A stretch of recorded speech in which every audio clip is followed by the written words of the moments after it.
বাংলাদেশে যারা দায়িত্বে আছে তাদের ধন্যবাদ যে তারা নির্বাচন দিচ্ছে। তার মানে বিশ্ব এতদিন জানে যে দেশে কোনো নির্বাচন হয়নি। আর আপনি এত বড় মিথ্যা কথা, একটা হাসি মানুষ, সে পাঁচি হোক আর হাসি হোক, এত বড় মিথ্যা কথা একটা হাসি মানুষ বলে কি করে? না, আপনার এই কথাগুলো বিশ্বে প্রচার হলে আমরা হাসির পাত্র হয়ে যাব। সারা দুনিয়া জানবে যে বাংলাদেশে তো এমনি মিথ্যা কথা বলতো, তো এখনো মিথ্যা ছাড়েনি।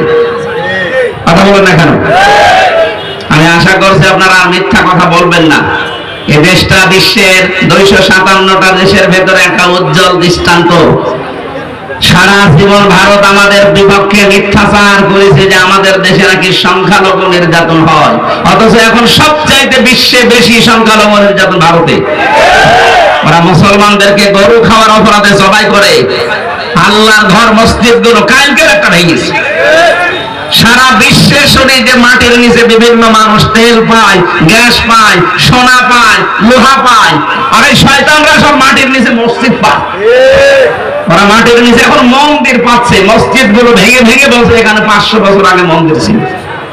জবাই করার দরকার হয় মুশরিকদের। আল্লাহ তো কোরআনে এমনি দেয়নি, ইয়া আইয়ুহাল্লাযীনা আমানু ইন্নামাল মুশরিকুনা নাজাসুন। হে ঈমানদারেরা, ভালো করে শোনো, মুশরিকরা অপবিত্র। ফাকতুলুহুম, তাদেরকে হত্যা করো যেখানে পাও। এমনি বলেন, আমার মনে হয় এই কারণে বলিস, যারা আল্লাহর ঘর ধোয়া ধোয়া তুলে ভেঙে দিতে পারে। বলে 500 বছর আগে এই জায়গায় মন্দির ছিল, আমরা ভেঙে আবার মন্দির বানাবো। এখন যদি বলে ঢাকার স্বামীবাগের ইসকন মন্দির যেটা, এটা 500 বছর আগে মসজিদ ছিল, বলেন কি করবো? আমাদের ধর্মে যেহেতু বাড়াবাড়ি নেই, আমাদের ধর্মে যেহেতু জোর জবরদস্তি নেই, এই জন্য 850 বছরে এলাকাটা মুসলমান শাসন করেছে। এরপরও একজন হিন্দুকেও জোর করে আমরা মুসলমান বানাইনি। কথা বলেন না কেন?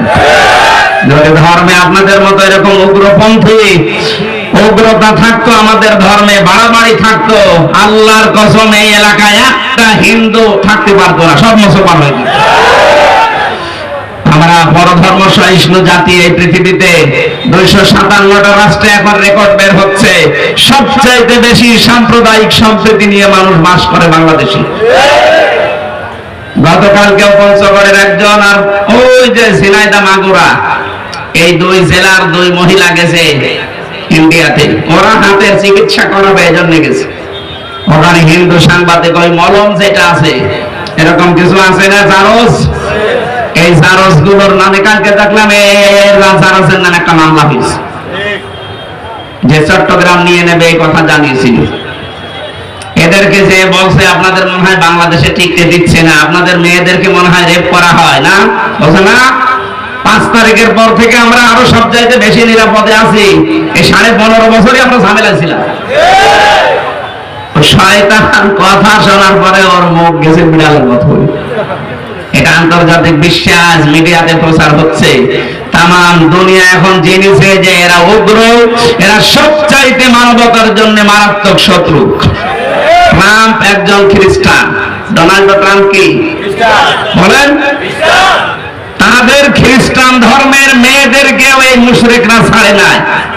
আপনারা দেখেননি ভারতে উলঙ্গ করে খ্রিস্টান 2টা মেয়েকে হাঁটিয়েছে, এটা ট্রাম্প দেখছে না? ও সাথে মাতাল হলেও তাহলে ঠিক আছে, এখানে ক্ষমতা পাওয়ার পরে 20 তারিখে জানুয়ারি তার শপথ হবে। ও বলেছে শপথ নেওয়ার পরে 16 লাখ ভারতীয় যারা আছে এই দেশে আমেরিকায় সব পাঠিয়ে দেব। এবার ঠেলা টের পাবে। মানুষের ক্ষতি করতে গেলে আল্লাহ কিন্তু তারে ছাড় দেয়, ছেড়ে দেয় না। যা করেছে মানব হত্যার সাথে আপনারা জড়িত, গণহত্যার সাথে যারা জড়িত, এই মানুষগুলোকে আল্লাহ বলেন আমি ঘৃণিত করে দেই। আর যারা মানুষের বিরুদ্ধে দুর্বিসন্ধি করে, ষড়যন্ত্র করে, বিপদে ফেলে দেয়, যেখানে বসে বসে এই কাজ করে ওই জায়গাটাও আল্লাহ অভিশপ্ত করে দেয়। এর প্রমাণ বাংলাদেশ। না, মাইকটা নেওয়া আমার মনে হয় ঠিক হয়নি, এ মাইক কোনো মাহফিলে দেবেন না।